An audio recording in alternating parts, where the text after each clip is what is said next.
Hello, everyone. This is Tom Fox back for another episode, and I am absolutely thrilled today to have Monica Goyal with me.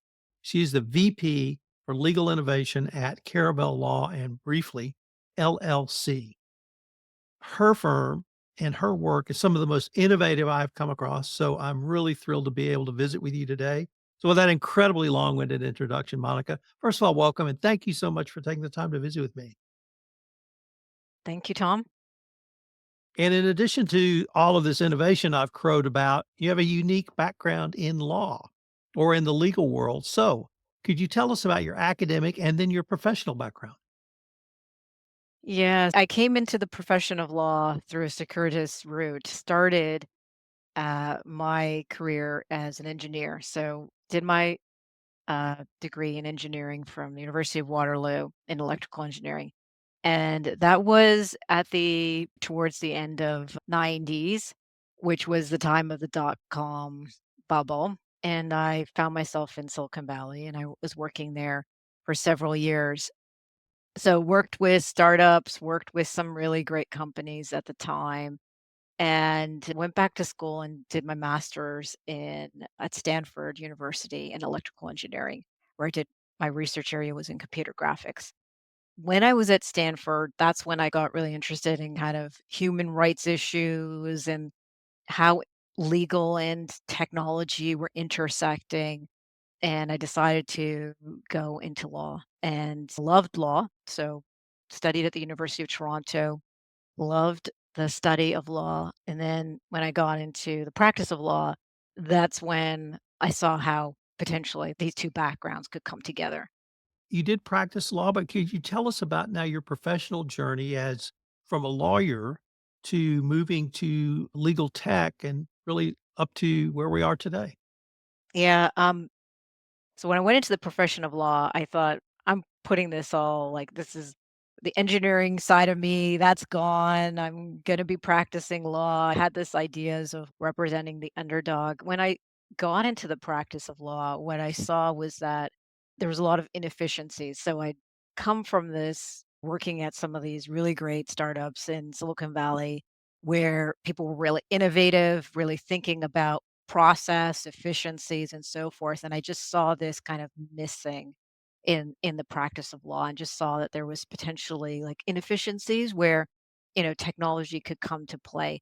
And I saw this as an access to justice issue, and I was really passionate about thinking about how could lawyers deliver legal services, use technology to deliver legal services in different ways and also more efficient and cost effective ways to their clients.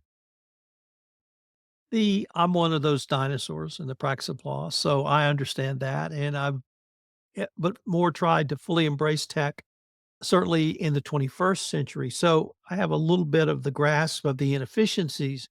You talked about how can a corporate legal department employ even some basic technologies to help them be more efficient? And then we'll move to law firms and the practice of law from that perspective.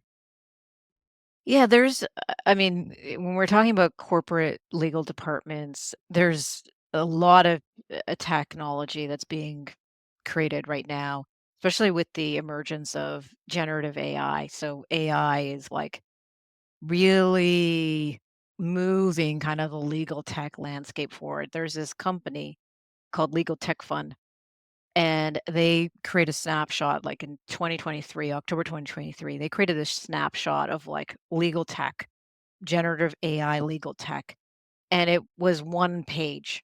They created another snapshot in June of 2024, and now it's 2 pages. It's just expanded so much in just a year.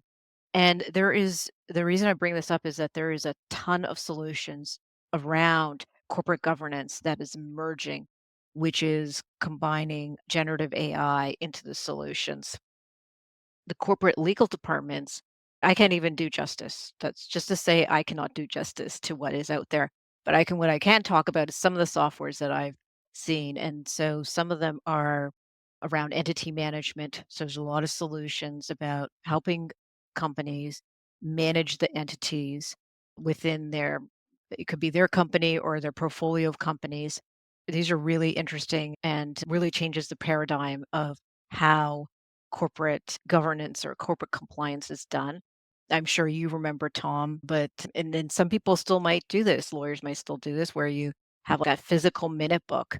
And so it's a very kind of paper driven type of process, moving that online and moving it in such a way that you have access to the data and information on those corporate entities so that you can then generate new documents quickly, or you can extract information about who the directors, officers, shareholders, that kind of information quickly. So there's a lot of software around corporate compliance, entity management, cap table software, board management, just a lot of solutions out there that can help companies.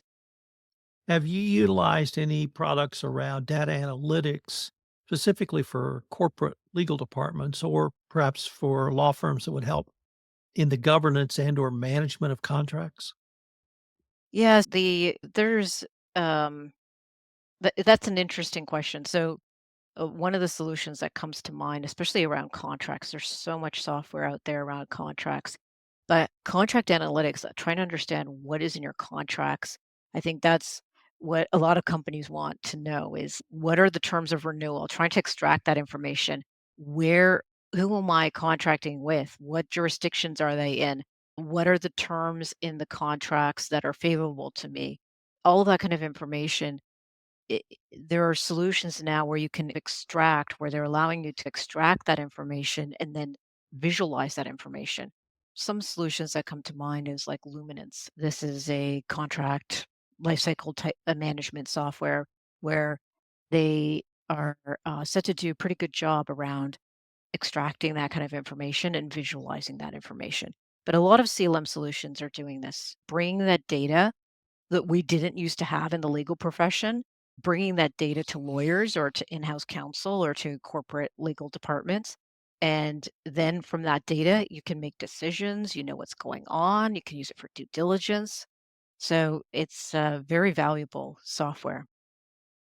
In the early 2010s, had a dinner with a software tech provider in the compliance space, and they sort of told me about their software. And I looked at them and I said, "You'll never sell a piece of software."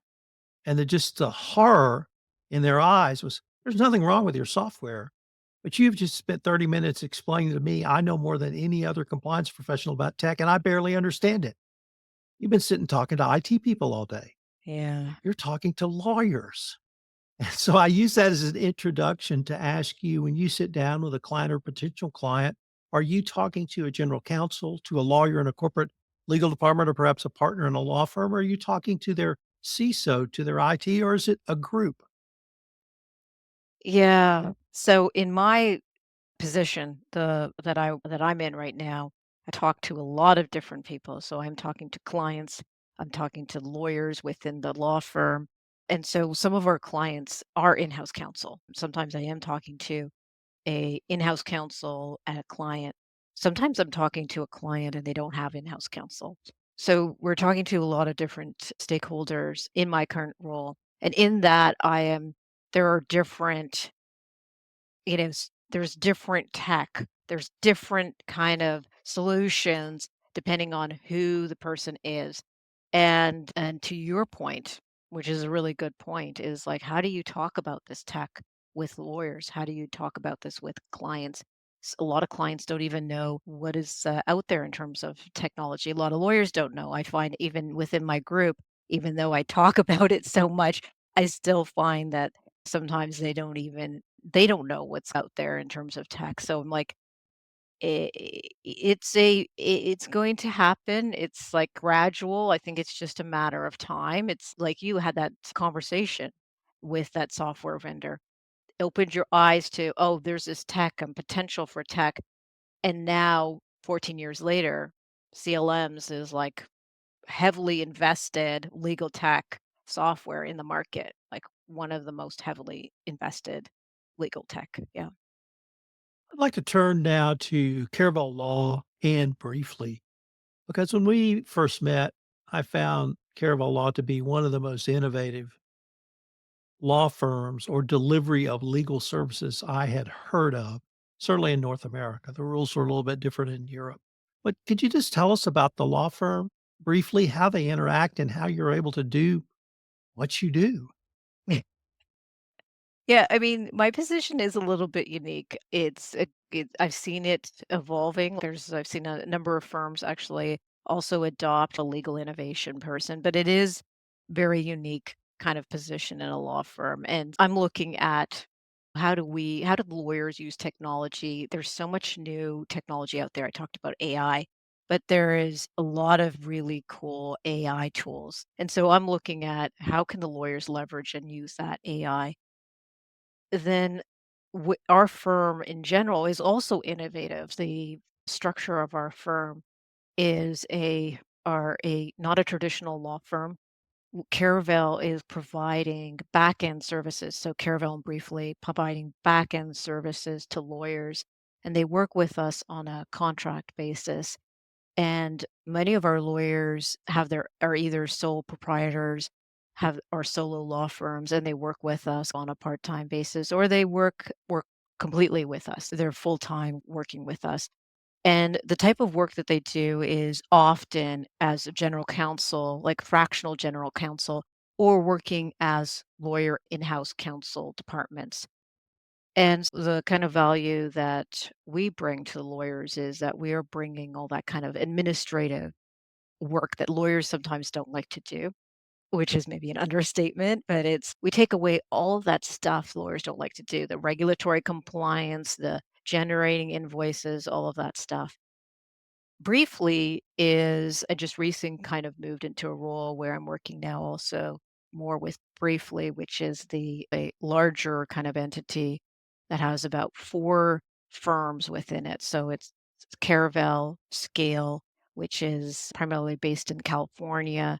Outside GC kind of started in Boston and Ramon Law. And they all the firms are connected in the sense that they are trying to provide lower cost services, legal services to clients. And the way that they're doing that is by really thinking about the back end and the administration costs, like thinking about how you can do that more efficiently. And providing a platform for lawyers to do work that they like to do and taking away kind of the stuff that they don't like to do. One of the clear emphasis to me, as shown on the law firm website, is the intersection of law and business. And that certainly there are some lawyers and law firms who are very good business lawyers, but you guys sort of put that right up front. Yeah. This is what we're going to help you with. Could you talk to us a little bit about your views on the intersection of law and business and how some of your tech solutions and even Athenian might help in that endeavor? Yeah, so that's a really good point. Yeah, we are, like I said before, really focused on working with businesses, and we created this kind of model in Canada. At the time, there wasn't such a model, which was this fractional or virtual in-house counsel, we used to call it. And that was just looking at the market and saying, "Hey, there are companies who can't afford a full-time GC, and they needed some more work than just like an external counsel. They needed somebody who's be embedded, understand their business, and work with them." And so when in my role as legal innovation officer, what I think about is what are the types of services that our clients need. And so one of the things that came out of that work was thinking about how clients could manage their entities better. And so again, like I had talked about before, like a lot of companies still using like physical minute books. And then what we saw was people going and putting their minute books into a OneDrive or a Google Drive, but still not having a lot of understanding of what was in those documents and it not being, easily searchable. There would be duplicates of documents and so forth. So we moved, or in my role, what I helped them do was move to an entity management system, and that's the one we use is Athenian. And it's amazing. We have all the documents in that kind of central repository. We can generate documents. So we've done a lot of document automation. So we can generate all those kind of standard documents like the bylaws and the minutes and the resolutions very quickly. And then we can extract information. So we can extract information about companies very easily, and we can share all that information with the client so they have access to it.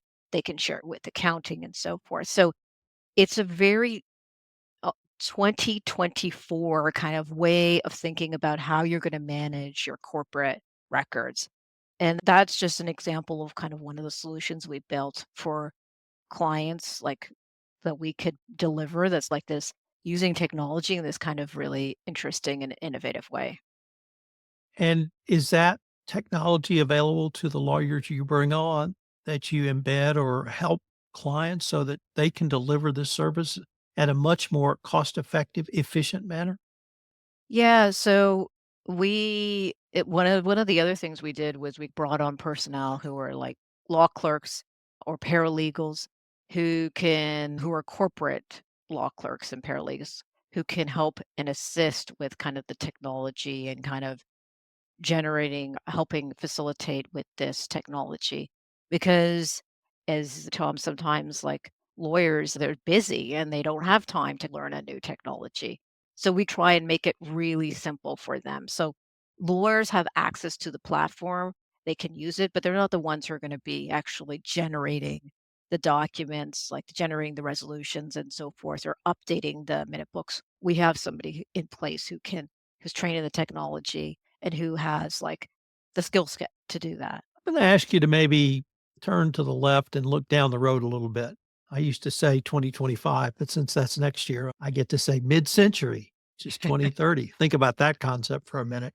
And where do you see sort of the legal tech going or how professionals might employ that or even how law firms can become not simply better repositories and more efficient, but actually move to perhaps even proactive approach with data analytics in the legal tech world?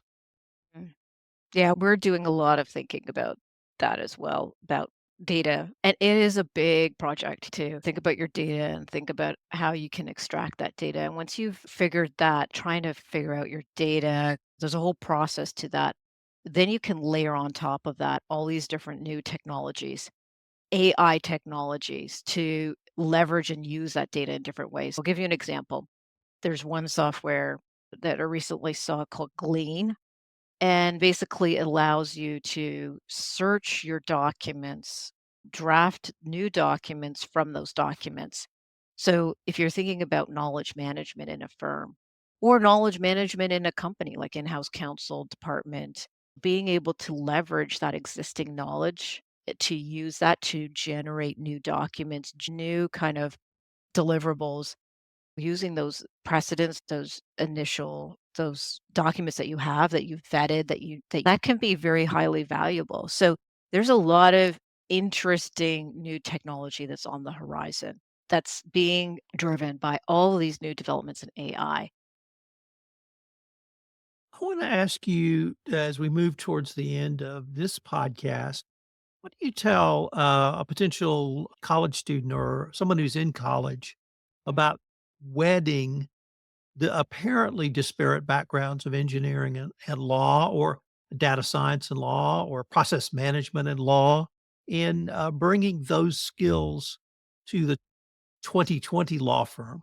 Um, because in compliance, the days of compliance by lawyers for lawyers is long gone. Although I'm a lawyer, hopefully the dinosaurs of my generation are moving out and we're getting a lot of different perspectives.